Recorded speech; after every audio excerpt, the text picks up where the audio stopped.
Hi, everyone, and welcome back to my channel. It's been a long time since I've posted, and that's because I've had a few things going on that prevented me from doing so.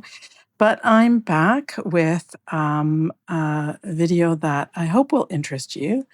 I've been working on these portraits of my niece, and I decided to do something that I thought might be interesting.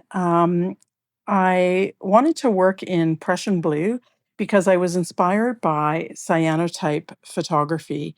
Cyanotype photography is an old type of photography that doesn't use cameras. It actually uses solutions of iron salts, and it involves using these iron salts and materials that you create with these iron salts, and you use them on paper, and then you place objects on these papers that have been wet with these iron salt solutions, and then expose the materials and the papers to sunlight for a period of time. And the areas that are covered and not exposed to the UV light um, don't turn this wonderful Prussian blue color, and so they stay white. And the areas that are exposed to the UV light turn an incredible Prussian blue color.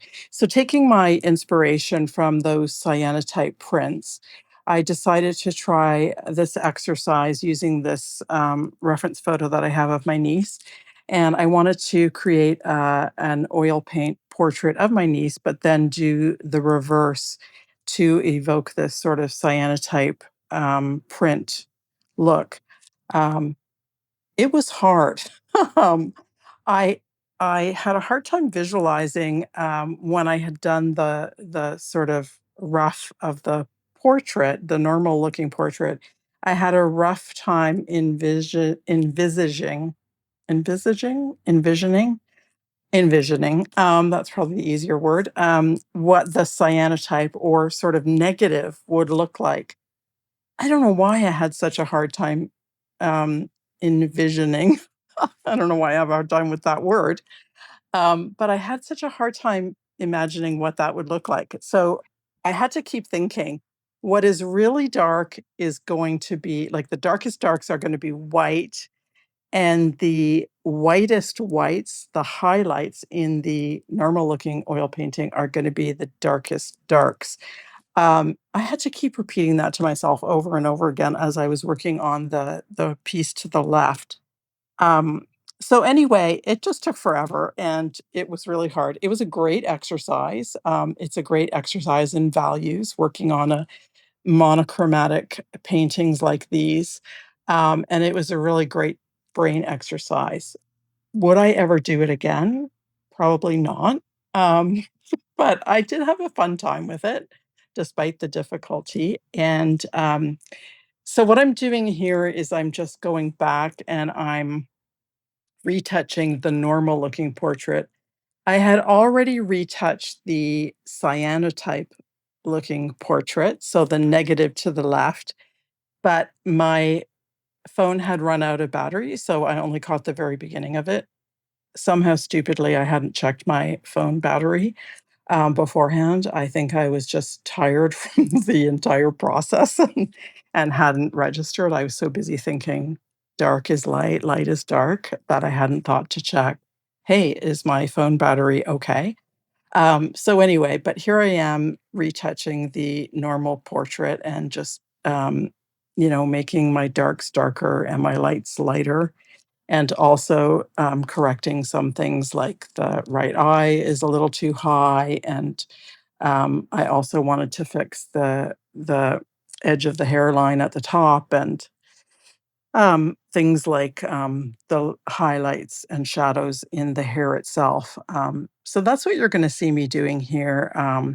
But again, it was a fun exercise, super difficult. I found maybe you would find that it's easier, but it was really interesting to do. And I think it's really a fun value exercise in the reverse. And if you do try it yourself, let me know how you found it. I wasn't really trying, I had enough difficulty with, the whole dark light thing that I wasn't trying to make an exact replica of the regular oil painting in the reverse. So I was trying to get close, obviously, but again, not trying to make an exact replica. But I'm, happy with how they turned out. And again, it was a fun project. I do love working in a monochromatic palette.